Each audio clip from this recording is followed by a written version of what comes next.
아멘. 우리 성경 공동 함께합니다. 오늘 말씀은 마태복음 13장입니다. 마태복음 13장.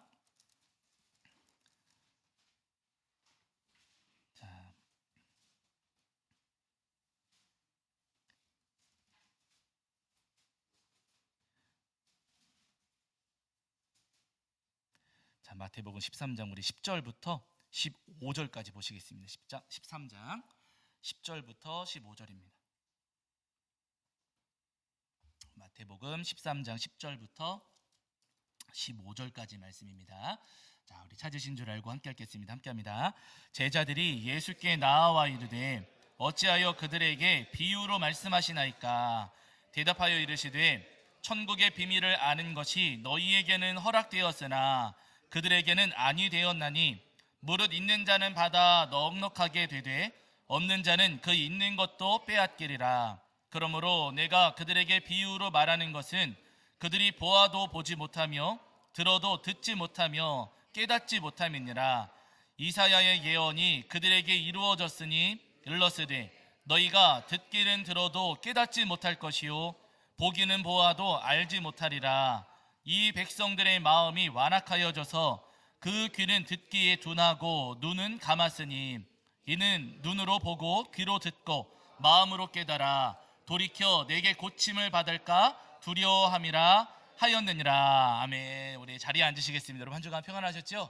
네, 오늘도 우리 하나님 앞에 나와 예배하는 저와 여러분이 우리 주님께서 주시는 은혜와 사랑이 가득하기를 간절히 소원합니다. 자, 지난주에 저희가 출애굽기 14장 말씀을 통해서 우리에게 주시는 은혜를 함께 나누었습니다. 하나님께서 이스라엘 백성들 걸음을 돌이키셔가지고 홍해 앞에 장막을 치게 하셨어요. 이스라엘 백성들은 하나님 말씀을 따라서 홍해 앞에다가 장막을 쳤습니다. 장막을 다 치고 나서 뒤돌아보니까 그 뒤쪽에는 애굽의 군대가 막 쫓아오고 있었던 거예요. 그러니까 이스라엘 백성들이 난리가 났습니다. 왜 우리를 여기로 데려오셔가지고 우리를 죽게 만드십니까? 왜 홍해 앞에 데리고 오셔서 또 왜 괜히 애굽에서 우리를 건져내셔가지고 우리를 왜 죽을 위기에 처하게 하십니까? 이쪽으로도 가지 못하고 저쪽으로도 가지 못하는 왜 진퇴양난에 빠지게 만드셨습니까? 이스라엘 백성들이 하나님 앞에 원망했습니다. 그때 여러분 모세는요 원망하지 않고 하나님 앞에 뭐 했다고요?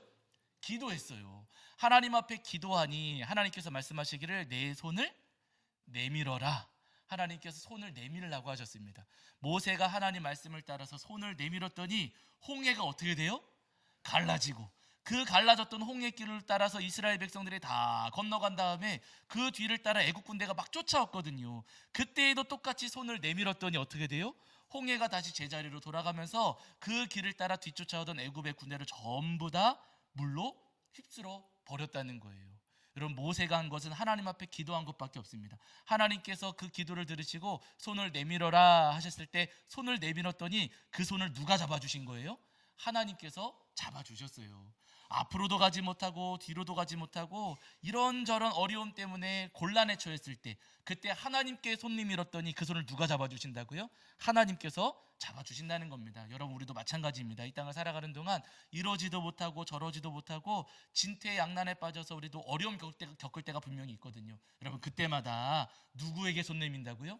하나님께 손 내미시는 거예요. 하나님 저를 도와주세요. 제가 이렇게도 못하겠고 저렇게도 못하겠습니다. 하나님 저를 도와주세요. 우리 손을 내밀면 우리 하나님께서는 그 손을 꼭 잡아주셔서 우리가 가지 못할 길을 가게 하시고 이기지 못할 싸움을 이기게 하시는 주님이십니다.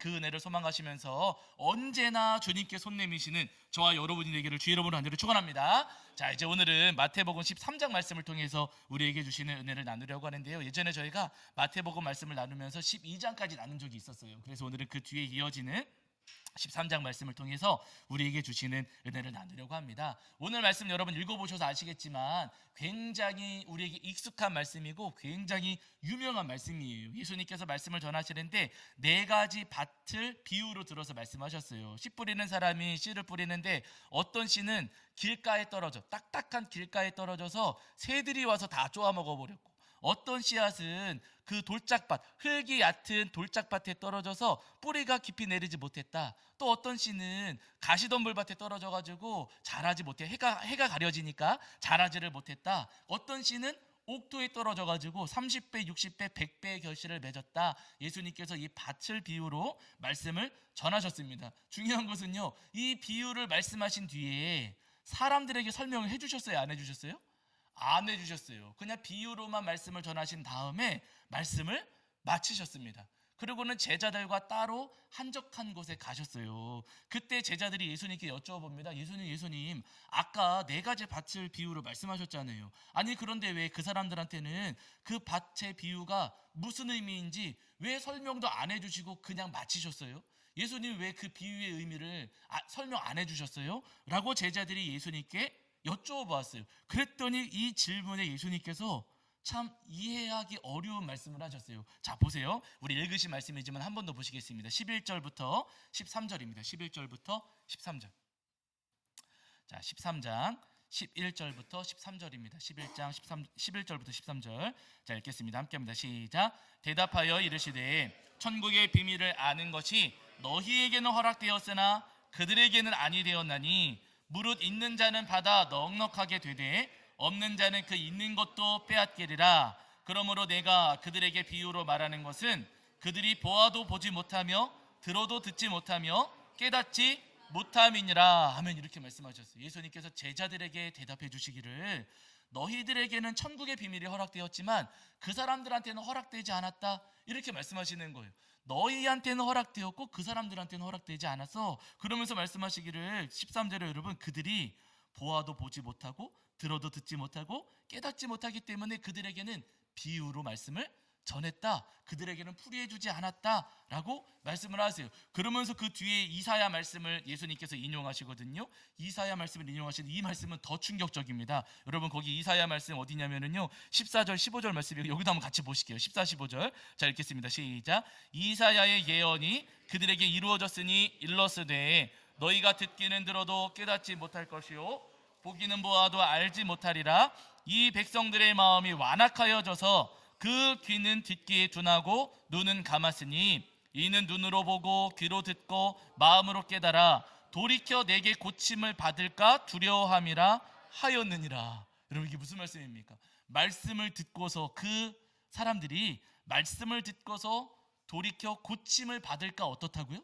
기대된다. 그들이 고침받기를 원한다. 그러시는 게 아니라 두려워함이라 이러시는 거예요. 여러분 우리가 생각하는 예수님하고 그 예수님께서 하신 말씀이라고 믿겨지세요? 안 믿겨지세요? 안 믿겨지세요. 우리 예수님께서는 말씀 전하셔서 누구라도 돌이키기를 원하시는 주님, 우리는 그렇게 믿고 있잖아요. 누구에게나 말씀을 전하셔서 돌이키시려는 주님이신 것으로 우리는 믿고 있는데 성경에서 분명히 말씀하시기를 돌이켜 내게 고침을 받을까 두려워함이라 이렇게 말씀하시면서 저들에게는 비유를 풀어주지 않은 거야 하고 예수님 지금 말씀하고 계시는 거예요. 그러니까 여러분 이 말씀 우리가 읽었던 네 가지 밭의 비유 그 비유의 의미는 어느 정도 헤아릴 수가 있겠는데 그 뒤에 이어지는 예수님의 말씀을 읽으면은요 조금 무언가 이상하고 낯선 모습을 우리가 발견하게 된다는 겁니다. 아니 예수님께서는 왜 저들이 고침을 받을까 두려워한다 말씀을 인용하시면서 왜 저들에게는 이 비유를 풀이해 주지 않으셨을까? 여러분 이유가 있어요.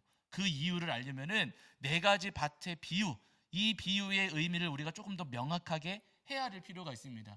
우리는 보통 이 비유를 읽어 내려가실 때 길가가 있고 돌밭이 있고 가시덤불이 있고 옥토가 있으니까 우리 마음에 대입을 하면서 우리 마음도 길가처럼 딱딱하고 돌밭처럼 죄가 많고 가시덤불처럼 근심이 많으니 마음을 기경해서 뭘로 만들어야 된다고요? 옥토로 만들어야 된다. 그래야 말씀을 받았을 때 30배, 60배, 100배가 된다. 맞아요 여러분 틀린 건 아니에요. 이 비유의 말씀을 우리가 처음 들었을 때 우리 마음밭을 옥토로 기경하라는 말씀이구나. 아멘. 여러분 그렇게 받아들이셔도 괜찮습니다. 그런데 여러분 예수님께서 이 말씀을 주셨을 때 이 말씀 속에 여러 가지 의미가 담겨 있는데요. 그 중에 예수님께서 이 말씀을 통해서 가장 먼저 주신 의미가 한 가지가 더 있어요. 우리가 그 의미를 사실 놓치고 지나갈 때가 많거든요. 그 의미는 여러분 어떤 의미냐면 여러분 18절에 그 뭐라 그럴까 열쇠가 있습니다. 이 비유를 풀이하고 우리가 우리 마음에 적용하는 그 열쇠가 18절에 있어요. 18절에 자 우리 18절 읽겠습니다. 18절 읽겠습니다. 시작. 그런즉 씨 뿌리는 비유를 들으라. 아멘. 예수님께서 지금 제자들에게만 이 비유를 풀이해 주시면서 하신 말씀이세요. 그런데 제자들에게만 이 비유를 풀이해 주시면서 뭐라고 말씀하시는가? 씨 뿌리는 비유를 들으라 이렇게 말씀하셨어요. 밭에 대한 비유를 들어라 그러지 않으시고 뭐요? 씨 뿌리는 비유를 들어라 이러셨습니다. 그러니까 여러분 이 비유의 말씀은 네 가지 밭을 비유로 말씀하셨지만 결국에는 이 비유를 풀어가는 열쇠는 씨 뿌리는 자에 대한 말씀이라는 거예요. 씨 뿌리는 비유. 씨를 뿌릴 때는 이렇게 뿌려야 된다. 물론 여러분 마음밭으로 이해할 수도 있어요. 충분히 그 가능성도 열려 있습니다. 그런데 예수님께서 말씀하실 때 이 비유, 씨 뿌리는 비유를 들어라 라고 말씀하셨어요. 그러니까 여러분 이 말씀은 첫 번째, 씨는 이렇게 뿌려야 된다. 너희가 씨를 뿌릴 때는 이렇게 뿌려야 된다 하시는 거예요. 여러분 이렇게 읽어 내려가면은요 본문의 의미가 조금 달라집니다. 씨를 뿌리다 보면은 저는 뭐 씨앗을 많이 뿌려본 적이 없지만은요 씨앗을 뿌리다 보면은 그 씨가 딱딱한 데 떨어지기도 하고 돌밭에 떨어지기도 하고 가시덤불 속에 떨어지기도 하고 옥토에 떨어질 수도 있어요. 그러나 씨 뿌리는 사람은 그 밭을 관계하지 말고 그 밭이 어떠하든지 상관하지 말고 어떻게 하라는 거예요? 씨를 뿌리라는 말씀이에요.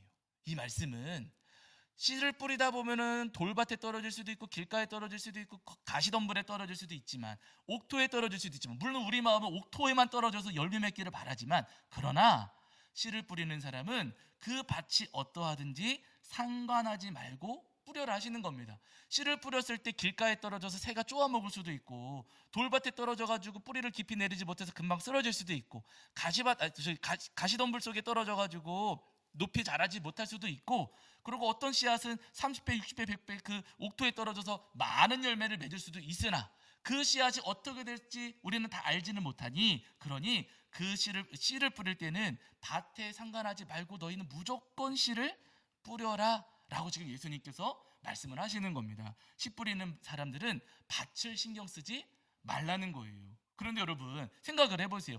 예수님께서 주셨던 이 말씀을 듣는 사람들 가운데에는 예수님을 믿는 사람도 있었지만 예수님을 안 믿는 사람들도 있었어요. 예수님을 보고도 그리스도로 믿지 않는 사람들, 예수님을 보았으나 그리스도가 아니라 오히려 예수님을 신성모독으로 고발하려고 하는 사람들도 그 무리 가운데 섞여 있었던 거예요.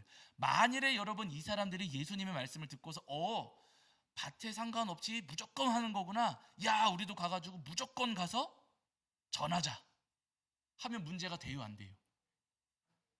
아니 예수님 안 믿는 사람들이, 예수님을 안 믿고 예수님을 공격하는 사람들이 무조건 전하라고 하는구나, 우리도 가서 무조건 하자, 돼요 안 돼요? 안 돼요. 예를 들어서 신천지 사람들이 무조건 하는 거구나, 그러니까 우리는 이 교회 교교에 신경 쓰지 말고 다 가가지고 전하자, 문제가 돼요 안 돼요? 문제가 되잖아요. 그러니까 예수님께서 그 무리들에게는 이 비유를 풀이해 주지 않으신 거예요. 저 사람들이 다 듣고 그 사이비 교리를 퍼뜨리기 시작하면 문제가 되니 저들에게는 감춘. 그러나 예수님께서 이 비유를 누구에게 풀이해 주셨습니까? 제자들에게는 풀이해 주셨어요. 예수님을 믿고 따르는 제자들에게만큼은 이 비유를 풀이해 주시면서 너희는 씨를 다 뿌리면서 다녀야 돼. 어떠한 사람이든지 어떠한 밭이든지 신경 쓰지 말고 누구에게든지 너희는 씨를 뿌려야 돼. 예수님 말씀하십니다. 여러분 오늘 우리에게도 마찬가지예요. 여러분 예수님 믿으시지요? 예수님 안 믿으시는 분 손 들어보시오. 큰일 나. 그럼 제가 여기서 말하면 안 돼요 여러분. 예수님 다 믿으시잖아요. 예수님께서 예수님 믿고 따르는 우리에게도 오늘 이 비유를 풀이해 주십니다. 누구에게나 씨를 뿌려야 된다. 아멘 하셔야 돼요. 밭에 상관없이 누구에게나 씨를 뿌려야 된다 말씀하세요. 여기서 말씀하시는 씨가 여러분 무엇입니까? 예수님의 십자가 복음이잖아요. 우리가 복음을 전할 때 어떤 사람이든지 상관하지 말고 누구에게나 복음을 전해야 된다. 예수님의 십자가 복음을 전해야 된다. 예수님 오늘 우리에게 말씀하고 계세요. 여러분 잘 알고 있습니다. 복음 전하다 보면은요 진짜 길가처럼 딱딱한 사람들, 얼음장처럼 차가운 사람들이 있어요 없어요? 있어요. 전도지 딱 주면은요 그냥 받자마자 길가에 버리는 사람 있습니까 없습니까? 있어요. 주머니라도 넣어주면 그래도 그나마 마음의 상처를 안 받을 텐데 받자마자 버리는 사람들도 있어요. 길가처럼 딱딱한 사람들이 있습니다. 그러나 그들에게도 전도지를 줘야 된다고요. 그들에게도 전도지를 나눠야 되고 복음을 전해야 된다 말씀하세요. 어떤 분들은 돌짝밭 같은 분들도 계세요. 돌짝밭, 마음에 죄가 가득한 분들, 삶 속에 죄악이 가득한 분들이 있어요. 그런 분들 복음 전하면은요, 무슨 믿는 것 같다가 금방 없어지고, 믿는 것 같다가 금방 없어지고, 교회 몇 번 왔다가 안 오고, 몇 번 왔다가 안 오고 막 그래요. 그럼에도 불구하고 어떻게 하라고요?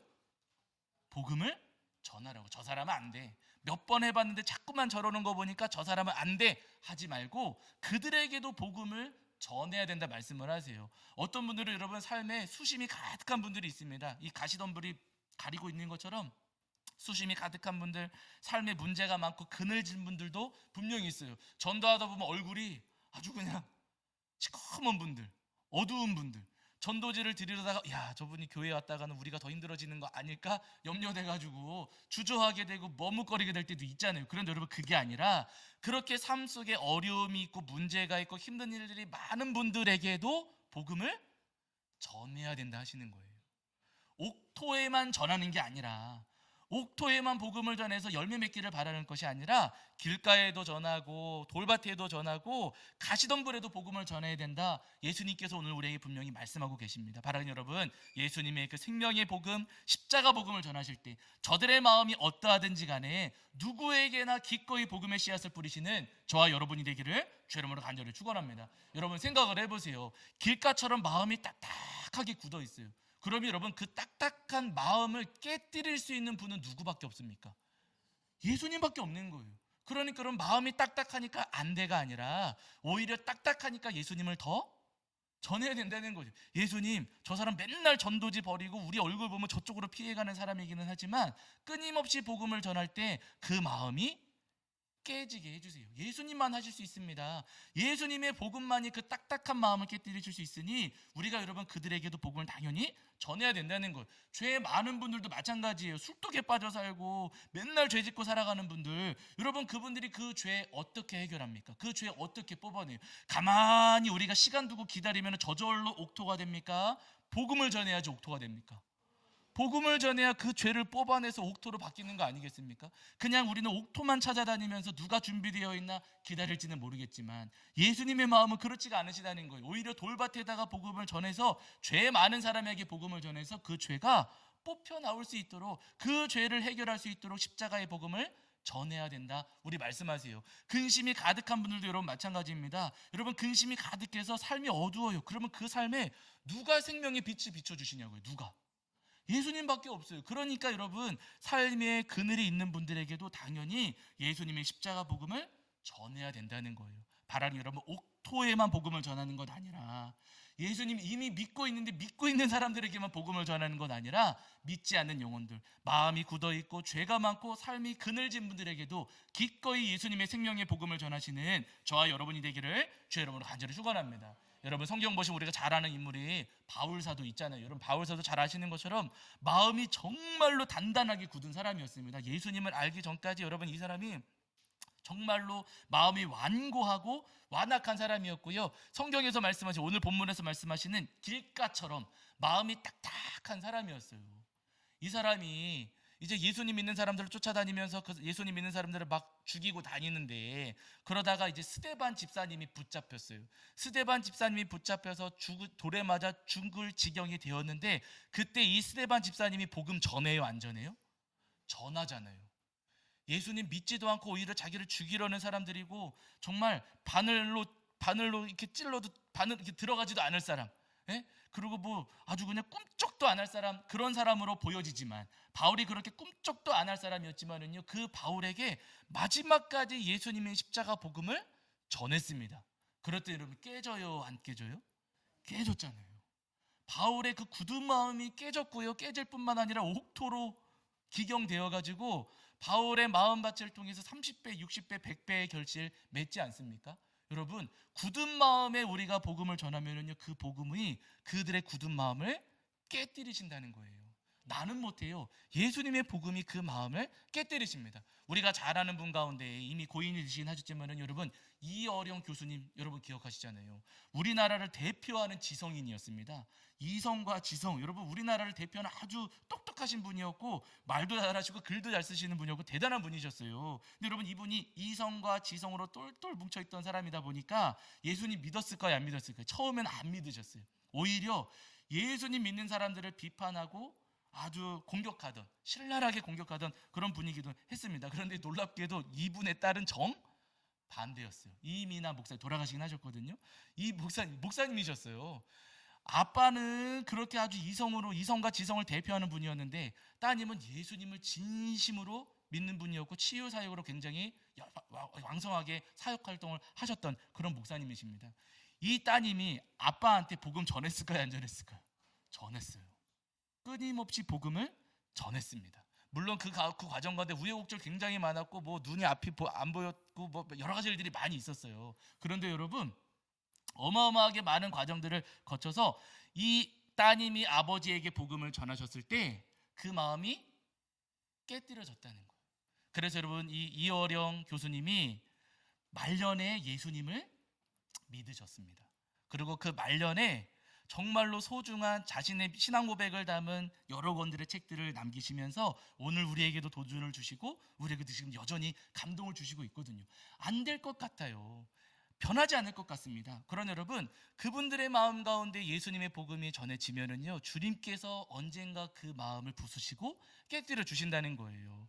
여러분, 우리 주변에 많습니다. 그런 분들 많지만은요, 분명히 주님께서 깨뜨리신다는 그 소망을 가지시면서 길가처럼 딱딱한 분들에게도 기꺼이 복음을 전하시는 저와 여러분이 되기를 간절히 소원합니다. 여러분, 그뿐만 아니라 마음에 죄 많은 분들도 있어요. 죄가 정말 많아가지고 야, 저 사람은 진짜 안 되겠다, 틀렸다 싶은 분들도 분명히 있습니다. 그러나 여러분, 그런 분들에게도 복음을 전했을 때 그들의 죄악이 버려지고 그들이 회개하는 역사가 일어난다는 거예요. 성경 속에 우리가 잘 아는 도시 가운데 니느웨라고 하는 도시가 있잖아요. 이 니느웨는 아수르라고 하는 나라의 수도였어요. 아수르라고 하는 나라는 여러분 뭐 어떤 나라냐면요, 굉장히 잔인하고 잔혹한 나라였습니다. 이 나라가 패권을 쥐어가지고 그 주변에 있는 여러 민족들을 다 정복하고 점령했거든요.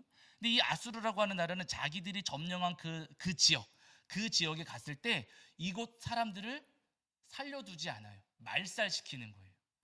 다시 일어서지 못하게, 우리한테 반항하고 저항하지 못하고 다시 일어서지 못하게 완전히 말살시키는 정책을 펼쳤습니다. 그래서 이 아수르가 점령한 도시는요, 그냥 폐허가 되는 거예요. 여러분, 그 과정 가운데 얼마나 끔찍하고 잔인한 일들이 많이 일어났겠습니까? 정말 잔인하고 아주 끔찍한 사람들이었거든요. 그런데 여러분, 그 나라의 수도 니느웨로 가서 말씀을 전해라 라고 하나님께서 요나 선지자에게 명령을 하셨어요. 요나가 처음에는 거절했지요. 그러나 하나님께서 걸음을 돌이키셔가지고 억지로 니느웨 가서 말씀을 전합니다. 그때까지도 여러분, 요나는요, 마음속에 이렇게 악한 사람들이 변화될 수 있을까? 이렇게 악한 사람들한테 말씀 전해봐야 소용이 있을까? 요나의 마음에 그런 마음이 있었어요. 그러나 하나님께서 억지로 걸음을 돌이키셔서 말씀을 전하게 하셨으니까 그냥 그 니느웨 성을 대충 다니면서 말씀을 전했습니다. 대충 말씀을 전했는데 이 사람들이 어떻게 돼요? 회개했어요.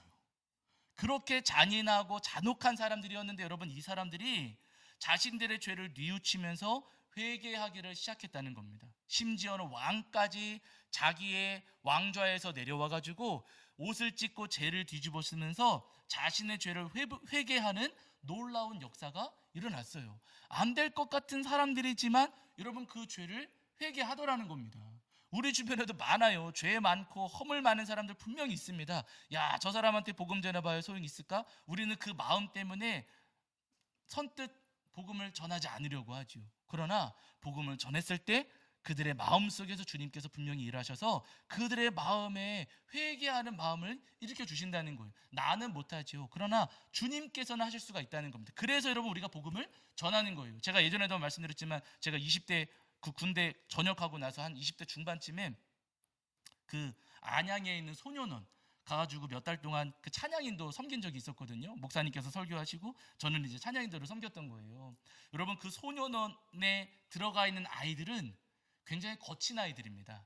그냥 뭐 싸워서 뭐 소년원 가고 그 정도가 아니고 무언가 진짜 좀 큰 사고를 쳤기 때문에 거기 들어가 있는 거거든요. 그 아이들 거칠어요. 눈만 보면 눈이 무서워요. 저는 군대 갔다 왔는데도 그 아이들 눈을 똑바로 못 보겠더라고. 얘네들 정말로 거칠고 굉장히 사나운 그런 아이들입니다. 그 아이들을 모아놓고서 예배를 드리는 거예요. 그런데 여러분 너무 놀라운, 제가 거기서 경험한 게 뭐냐면요, 그 아이들 가운데 그렇게 여러분 큰 문제를 일으키고서는 소년원에 들어온 아이들이었지만 그 아이들이 예배하고 찬송하는 가운데에 그들 가운데에도 회개하는 아이들이 있습니다. 눈물을 흘리면서 찬양하는 아이들이 있어요. 안 될 것 같지만, 야, 이렇게 잔인하고 이렇게 끔찍한 아이들이 될까? 근데 돼요. 그래서 그 목사님은 그 사역을 하시는 거더라고요. 여러분, 안 될 것 같지만, 죄 많은 사람이고 허물 많은 사람인 것 같지만, 여러분, 그들에게 복음이 전해질 때 그들의 마음속에 주님께서 회개하는 마음을 불어주셔서 그들의 마음을 옥토로 변화시켜 주신다는 겁니다. 근심이 많고 수심이 많은 분들, 삶이 고달픈 분들도 여러분 똑같습니다. 우리가 생각할 때는 저분은 삶이 너무 힘들어서 교회 오기 힘들 거야, 저분은 이렇게 복음을 전해봐야 지금 삶이 너무 지치고 힘들어서 아유 안 될 것 같아, 그럴지는 모르겠지만, 여러분 오히려 그들이 복음을 더 필요로 합니다. 힘들기 때문에 예수님이 더 필요한 거예요. 삶의 그늘이 졌기 때문에 생명의 빛 대신 예수님이 그들에게 더 필요한 겁니다. 예수님께서 말씀 전하시다가 사마리아를 지나가시는데 수가성, 여러분 잘 아시잖아요. 수가성에 들어가셔서 그곳에서 사마리아 여인을 만나셨어요. 근데 여러분 잘 아시는 것처럼 이 사마리아 여인은 결혼을 몇 번 했어요? 6번. 네. 수가성에 살고 있던 사마리아 여인은요, 결혼을 6번이나 했대요. 결혼 6번 한 거 보면은 여러분 가늠이 되세요, 안 되세요? 어느 정도 그림이 그려지시잖아요. 이 여인이 어떤 삶을 살았을지. 결혼을 6번이나 했어? 여러분 얼마나 그 삶이 고달팠을지, 또 그 삶이 얼마나 힘들었을지 우리가 가늠해 볼 수가 있다는 겁니다. 거기다가 여러분 6번, 결혼 6번 했으니까 당연히 주변에서 사람들이 손가락질하고 가게 온 당신한테는 안 팔아 막 그러면서 오지도 못하게 하고, 여러분 그러지 않았겠어요? 이 삶이 굉장히 외면당하고 소외당하고 굉장히 어렵고 힘든 삶을 살았을 거라는 거예요. 그런데 여러분 이 여인을 누가 만나주세요? 예수님께서 만나주셨어요. 다른 사람들은 다 피하고 외면하고 손가락질 했는데 이 여인을 예수님께서 만나주셨습니다. 이 여인이 예수님과 대화하다 보니까 빛이 보여요, 안 보여요? 보여요. 자신의 삶은 메말라 있었는데 예수님과 대화하다 보니까 그 마음속에서 생수가 터져 나왔습니다. 그래서 여러분 놀라운 일이 벌어지잖아요. 이 여인이 물동이도 내버려두고 마을로 달려가가지고 예수님 오셨다고, 그리스도가 오셨다고 하면서 예수님의 십자가 복음을 전하는 놀라운 역사가 여러분 일어납니다. 여러분 마찬가지입니다. 가시덤불에 복음의 씨앗을 뿌리면은요, 결국에는 복음이 승리합니다. 가시덤불 때문에 안 될 거야 싶지만 아니에요. 그곳에 여러분 복음을 뿌리면은요, 결국에는 복음이 승리하고 주님께서 그 삶 속에 놀라운 열매들을 맺게 도와주시는 거예요. 바로 여러분, 우리가 이 땅을 살아가는 동안 우리도 주변에 많은 사람들을 만납니다.